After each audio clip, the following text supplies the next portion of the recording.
Nga naman kay ang pagtukod ni Kristo nagsukad pa mismo sa iyang panahon katong gibasa ni Sir Romeo ganina 33 tuig 33 pag ingon ni Kristo nga et forte en frenon prevalibont adversus iyang kanang maong iglesia nga gikan sa pagkatukod hangtod karon dili ug dili gayud mawala.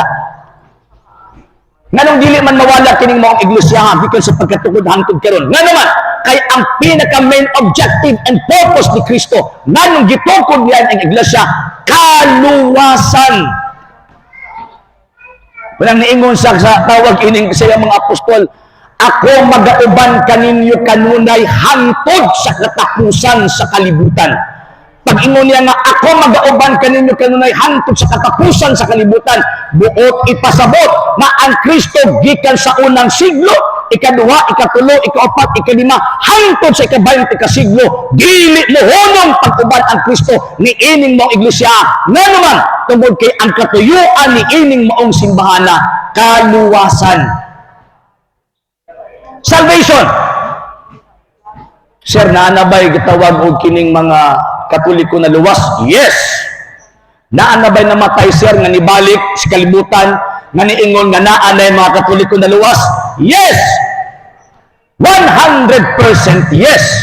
Kana sa laing sekta, naanabay namatay nila, nibalik, kanya niingon naanay na luwas nila? Wow, paghihapon. Katawa ko, katong gi-upload na ko nga video, kagahapon daghang kayo nag-wild ng mga dili Katoliko. Nga naman kay ingon pa nila, tawag anang biyahe ang Katoliko para maluwas ka. Kanya pagtuon na naman sa pundok na bisag usa, wapay record nga naluwas. Sabi, itudlo. Magtudlo, tagtawag ka ng pipila ka mga pundok. Iglesia ni Cristo ni Manalo. Nga nabay tao, nga nibalik, na ingon nga naan luwas. Wala. Sa Badista, samot. Iglesia ni kining gitawag og Jehovah's Witnesses, samot. Wala. Pero ang Santa Iglesia Katolika Apostolika Romana, makatudlo pa na naay mga taong nalangit na ay nibalik nila matay na niingon, na ay Katoliko nga naas langit mo na nagpista ta. Karong tawag ining Sabado pohon, kining fiesta ni San Isidro Labrador. Ano man, kay si San Isidro na ano naglangit. Mo ni purpose. Og mo ni purpose kuno ni anhin ni actually dapat sana katupang 23, 24. Magana dinhi pero namagod ko yung mga aktibidades mo nang dili ko makaani mo nagisayo. So, kana palang daan dako na siya nga basihan na kining maong punduka, kining simbahana na anay agi.